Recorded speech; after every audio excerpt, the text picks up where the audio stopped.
nanti akan disampaikan oleh Pak Direktur Penyidikan. Rekan-rekan media, sebelum Pak Direktur Penyidikan menyampaikan perkembangannya, perlu saya sampaikan bahwa ternyata di dalam penanganan perkara ini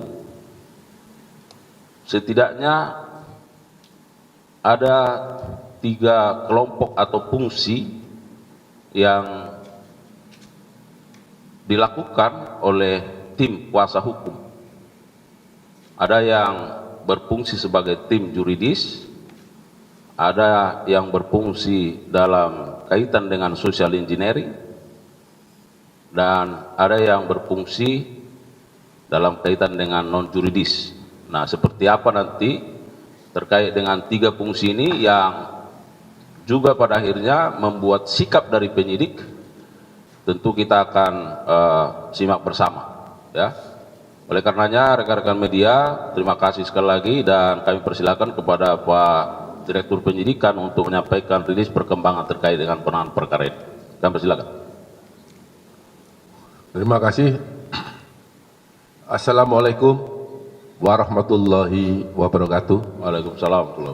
Selamat malam, salam bahagia dan salam sejahtera bagi kita semua. Yang saya hormati Bapak Kapus Penkum, para Kasubdit, teman-teman wartawan yang selalu setia mengikuti perkembangan perkara ini. Untuk itu dalam kesempatan ini saya akan menyampaikan perkembangan penyidikan tindak pidana korupsi dan atau gratifikasi terkait penanganan perkara di Pengadilan Negeri Jakarta. Sebagaimana telah kami sampaikan kemarin, dugaan perkara korupsi, suap dan atau gratifikasi. Pada hari ini, Senin tanggal 21 April 2025, penanganan tindak pidana korupsi, suap dan atau gratifikasi terkait penanganan perkara di Pengadilan Negeri Jakarta Pusat berdasarkan surat perintah penyidikan nomor Prin 23 tanggal 11 April 2025. Dalam perkara aku, penyidik melakukan penyitaan di beberapa tempat yang pada siang tadi dilakukan penggeledahan. Dalam penggeledahan ini penyidik telah menyita dokumen BBE baik berupa HP maupun laptop yang diduga sebagai alat yang digunakan untuk melakukan kejahatan. Selanjutnya, berdasarkan hasil pemeriksaan dan dikaitkan dengan alat bukti lain yang telah diperoleh oleh penyidik selama melakukan penyidikan pada hari ini terhadap beberapa saksi sebagaimana yang telah disampaikan Pak Kapus Penkum, penyidik pada Jaksa Agung Muda Tindak Pidana Khusus Kejaksaan Republik Indonesia mendapatkan alat bukti yang cukup untuk menetapkan 3 orang tersangka. Yang pertama, tersangka MS. Yang bersangkutan selaku advokat dengan surat penetapan tersangka nomor 21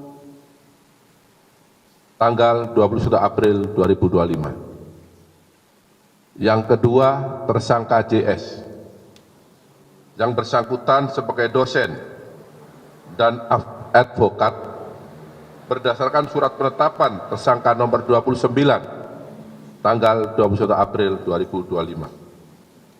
Yang ketiga, tersangka TB selaku Direktur Pemberitaan JEK TV berdasarkan surat penetapan tersangka nomor 30 tanggal 21 April 2025. Adapun hasil pemeriksaan terhadap para saksi dan para tersangka yang sebelum ditetapkan sebagai saksi, yang bersangkutan juga sebelum ditetapkan sebagai tersangka, yang bersangkutan terlebih dahulu diperiksa sebagai saksi, dapat diperoleh fakta-fakta sebagai berikut.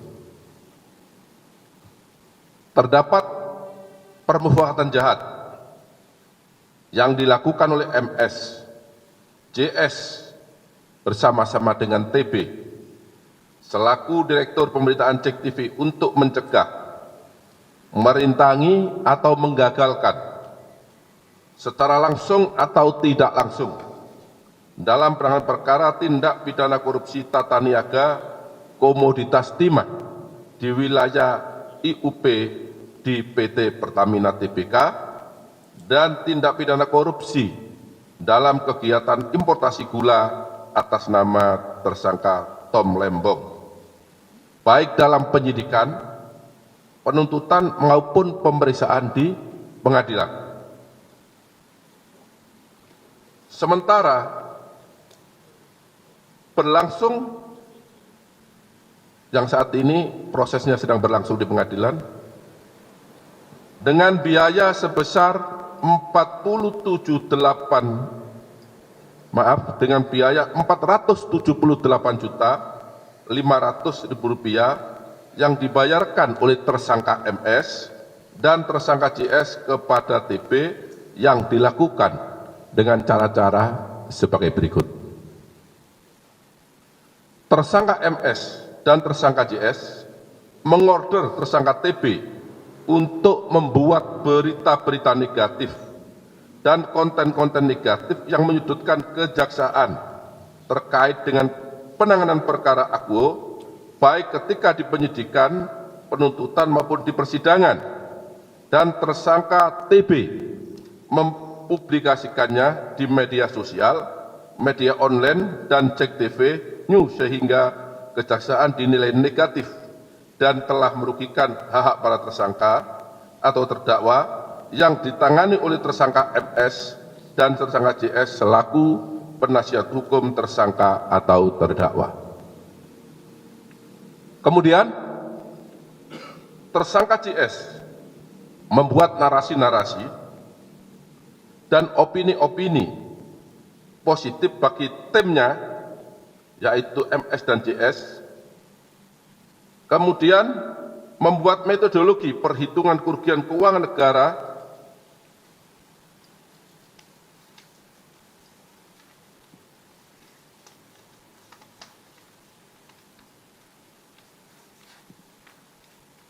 dalam penanganan perkara akuo yang dilakukan kejaksaan adalah tidak benar dan menyesatkan, dan kemudian tersangka TB dan kemudian menuangkannya dalam berita di sejumlah media sosial dan media online.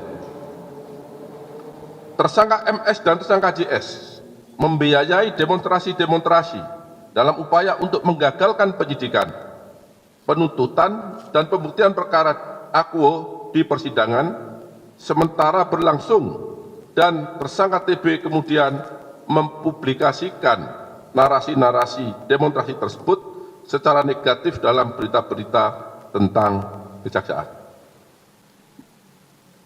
Tersangka MS dan tersangka JS menyelenggarakan dan membiayai kegiatan seminar-seminar, podcast, dan talkshow di beberapa media online dengan mengarahkan narasi-narasi yang negatif dalam pemberitaan untuk mempengaruhi pembuktian perkara di persidangan, kemudian diliput oleh tersangka TB dan menyiarkannya melalui JEK TV dan akun-akun official JEK TV, termasuk di media TikTok dan YouTube.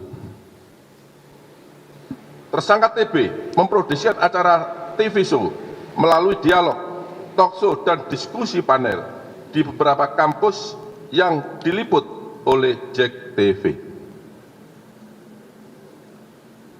Tindakan yang dilakukan oleh tersangka MS, tersangka JS, dan tersangka TB dimaksudkan bertujuan untuk membentuk opini publik dengan berita negatif yang menyudutkan kejaksaan maupun Jampitsus dalam penanganan perkara tindak pidana korupsi tata niaga timah maupun perkara tindak pidana korupsi tata niaga gula, baik saat penyidikan maupun di persidangan yang saat ini sedang berlangsung, sehingga kejaksaan dinilai negatif oleh masyarakat dan perkaranya tidak ditindaklanjuti ataupun tidak terbukti di persidangan.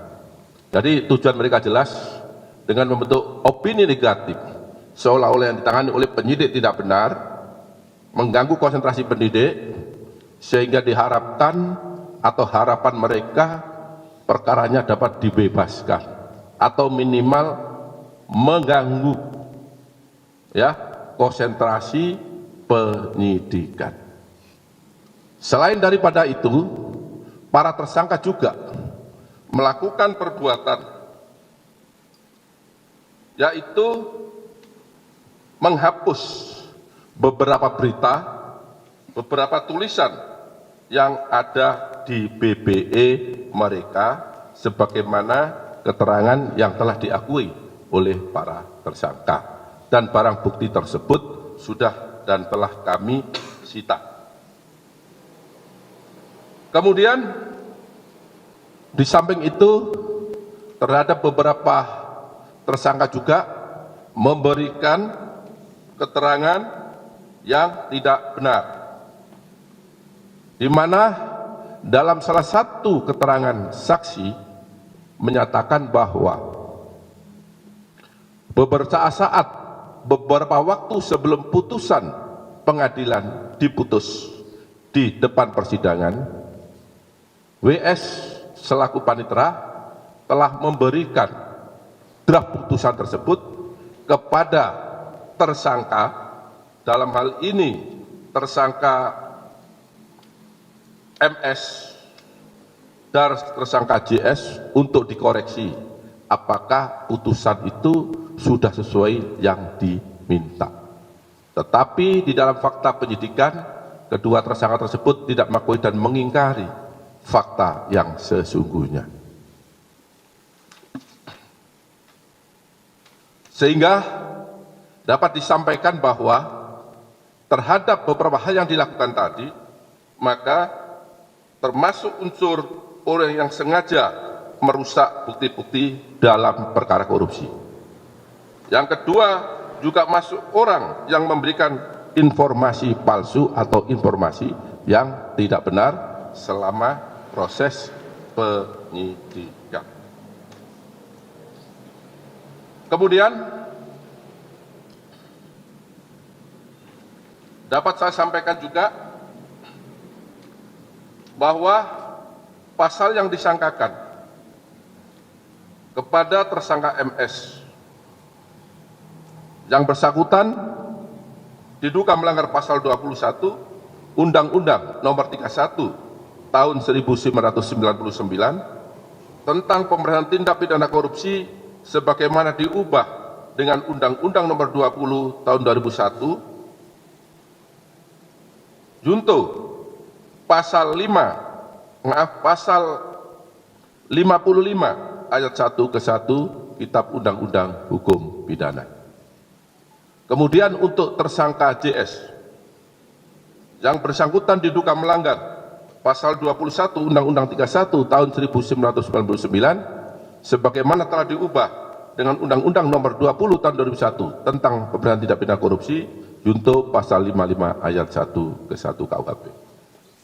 Kemudian untuk tersangka TB yang bersangkutan diduga melanggar pasal 21 Undang-Undang Nomor 31 tahun 1999 sebagaimana diubah dengan Undang-Undang Nomor 20 tahun 2001 tentang pemberantasan tindak pidana korupsi junto pasal 55 ayat 1 ke 1 Kitab Undang-Undang Hukum Pidana.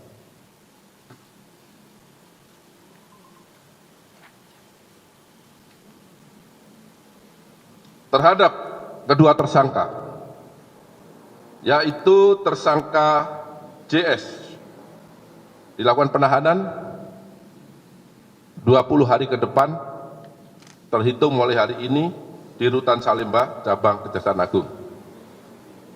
Begitu juga dengan tersangka TB, dilakukan penahanan 20 hari ke depan terhitung mulai hari ini di Rutan Salemba, Cabang Kejaksaan Agung. Sedangkan untuk tersangka MS tidak dilakukan penahanan karena yang bersangkutan sudah ditahan dalam perkara lain, yaitu perkara yang sudah disampaikan dalam 3 hari yang lalu pada saat konferensi pers dengan kawan-kawan wartawan yang disangka melakukan tindak pidana suap dan atau gratifikasi. Demikian perkembangan penyidikan yang dapat saya sampaikan pada malam hari ini. Apabila ada kata-kata yang kurang dipahami, saya mohon maaf. Wabillahi taufiq hidayah. Wassalamualaikum warahmatullahi wabarakatuh. Waalaikumsalam warahmatullahi wabarakatuh. Rekan-rekan media, sebelum kita buka sesi tanya jawab terkait hal ini, barangkali ada penegasan. Yang pertama bahwa perbuatan yang dilakukan oleh TB adalah merupakan perbuatan personal, ya, yang tadi sudah disampaikan oleh Pak Direktur Penyidikan bersama-sama dengan JS dan MS. Itu yang harus kita pahami bersama. Yang kedua, bahwa tentu MS sudah 2 kali ditetapkan sebagai tersangka dalam perkara dugaan suap dan atau gratifikasi, dan yang pada saat ini dalam perkara perintangan terhadap penyidikan maupun penuntutan. Kemudian yang ketiga, bahwa tadi yang sudah kami sampaikan dalam penanganan perkara terhadap perkara korporasi, bahwa tim juridis bertugas mewakili korporasi dalam persidangan. Jadi yang melakukan penandatanganan terkait dengan proses persidangan itu dilakukan oleh tim juridis. Sedangkan tim social engineering bagaimana membentuk opini publik. Tadi Pak Direktur Penyidikan sudah menyampaikan, melakukan demonstrasi, membuat seminar-seminar, membuat konten-konten yang semuanya direkayasa sedemikian rupa untuk membentuk opini publik, supaya opini publik negatif terhadap kinerja institusi ini dalam penanganan perkara, khususnya perkara tindak pidana korupsi. Sedangkan tim non-juridis, dia bertugas melakukan teknik-teknik yang bersifat di luar hukum, yang tentu dilakukan oleh baik JS, MS bersama-sama dengan TB. Barangkali itu beberapa penegasan rekan-rekan media. Sekali lagi terima kasih. Manakala masih ada pertanyaan-pertanyaan yang perlu disampaikan terkait dengan perkara ini, silakan. Ini kan 3 tersangka baru ini kan berarti kan materi perkaranya kan berbeda dengan CPO ya Pak. Tadi disebutkan penjelasan pasal kan pasal 21 terkait dengan obstruction of justice. Nah, tadi disebutkan itu cuma hanya 2 perkara pokoknya. Apakah timah saja dan gula atau juga terkait dengan CPO. Yang kedua, tadi juga disebutkan ada proses panitera menyerahkan risalah putusan kepada tersangka MS sebelum putusan dibacakan. Nah, itu pada kasus yang mana? Apakah pada kasus yang timah? Kalau misalkan itu pada kasus yang timah terhadap tersangka mana yang sudah diputus? Yang kedua, apakah itu juga terkait dengan gula? Karena gula kan juga belum diputus. Itu aja, Pak. Silakan Pak Dir. Ya. Jadi perkara ini adalah pengembangan atau perkembangan penyidikan yang kami peroleh pada saat kami melakukan penyidikan perkara dugaan suap dan atau gratifikasi. Ya. Dalam perkembangan itu kami menemukan beberapa dokumen sebagai bentuk laporan pertanggungjawaban terkait apa yang dilakukan oleh para tersangka. Sebagaimana yang saya sampaikan tadi, ada tentang kegiatan seminar, ada kegiatan tentang diskusi-diskusi, ada kegiatan membuat narasi-narasi, ada pembuatan TikTok yang menyudutkan penanganan perkara yang sedang kami tangani, termasuk menyudutkan pimpinan-pimpinan di kejaksaan. Dari sanalah perkara ini berkembang sehingga kami mengumpulkan bukti-bukti dengan cara melakukan penggeledahan. Di sana kami menemukan barang bukti elektronik yang sudah barang tentu barang bukti itu bersesuaian dengan dokumen yang kami dapat. Dan ini dikuatkan oleh para saksi, karena saat itu yang bersangkutan selalu saksi. Dari bukti itulah sehingga kami penyidik menetapkan bahwa yang bersangkutan cukup alat bukti untuk dilakukan ya penetapan tersangka karena diduga menghalangi, ya, menggagalkan proses penyidikan. Yang pertama, penyidikan terkait dengan kasus timah, karena mungkin teman-teman sudah tahu juga TikTok bagaimana masifnya. Kemudian terkait dengan gula, dan yang terakhir terkait dengan yang kita tangani. Mungkin ada salah ketik tadi belum saya sampaikan. Jadi waktu kita tangani juga tadi ada disampaikan fakta-fakta itu, tetapi yang bersangkutan mengingkari, memberi keterangan yang tidak benar terhadap fakta yang sesungguhnya. Ya. Terkait dengan risalah yang disampaikan tadi itu, risalah putusan yang mana, Pak?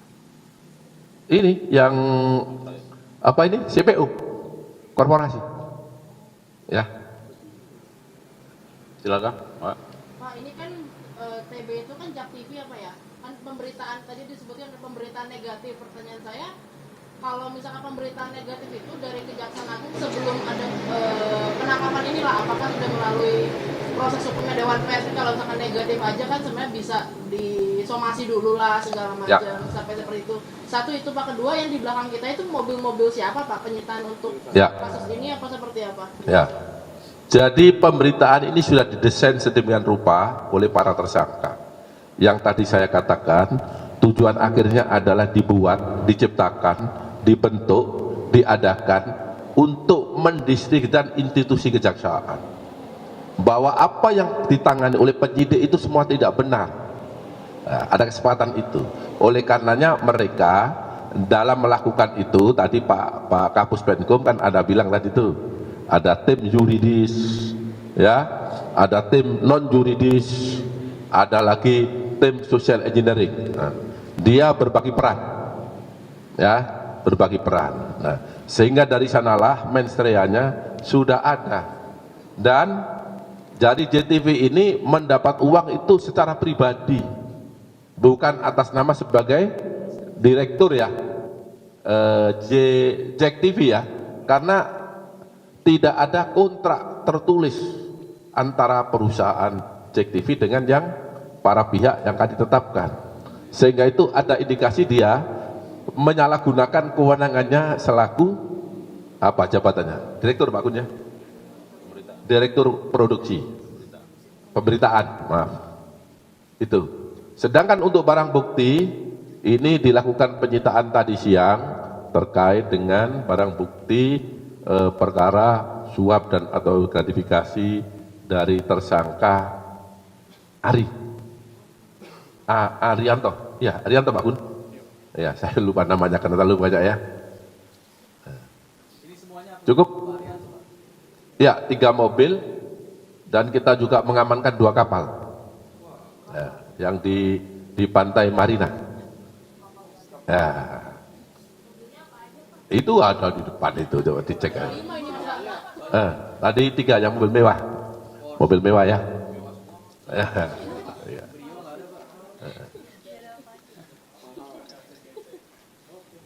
Cukup ya?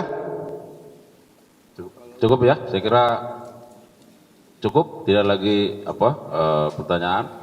Sekali lagi itu yang saya sampaikan bahwa perbuatan terhadap TB adalah bersifat personal. Yang kedua, bukan soal pemberitaannya, tetapi rekayasa untuk menciptakan opini publik yang bekerja sama antara JS, MS, dan TB. Saya kira itu harus kita pahami bersama, ya. Supaya apa? Supaya penanganan tidak pidana korupsi yang dilakukan oleh institusi ini mendapat pelemahan-pelemahan, ya. Saya kira demikian. Terima kasih sekali lagi kepada rekan-rekan media yang sudah berlelah. Terima kasih untuk dukungannya yang terus terhadap institusi Adiaksa yang bergerak ke arah yang lebih baik. Demikian, billahi taufiq wal hidayah. Wassalamualaikum warahmatullahi wabarakatuh. Terima kasih ya.